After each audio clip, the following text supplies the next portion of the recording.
Soldiers from opposite sides of the border stand guard at the truce village of Panmunjom, but there's no communication between North and South Korea.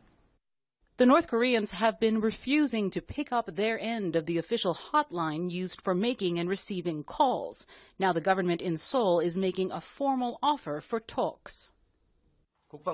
The South Korean Defense Ministry proposes inter-Korean military talks at Tongilgak on the northern side of Panmunjom area on July 21st to halt all kinds of hostile acts along the military demarcation line. From North Korea's perspective, those hostile acts include South Korea's use of speakers to broadcast propaganda messages across the border. These could be among the topics up for discussion, a first step perhaps towards bigger discussions in the future. Talks on cooperation to ease tension and bring about peace on the Korean Peninsula will be instrumental for a mutual virtuous cycle for inter-Korean relations and North Korea's nuclear problem. North Korea's announcement this month of its first successful intercontinental ballistic missile launch drew strong condemnation from around the world. Just days ago, state television warned if the UN Security Council moved for more sanctions against North Korea, that would trigger corresponding measures and an act of justice.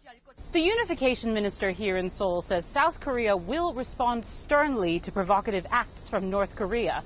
But he repeated what President Moon Jae-in said not long after the latest missile launch, that his government does not have a hostile policy against North Korea and continues to propose dialogue. President Moon also wants to hold a new round of reunions for families separated by the Korean War. They haven't happened since 2015. We need to prioritize enabling these people to reunite with their separated family members in the north before any other political considerations. When they are allowed to happen, the reunions are extremely emotional occasions for the participants, most of whom are in their 80s. Thousands die every year before getting their opportunity.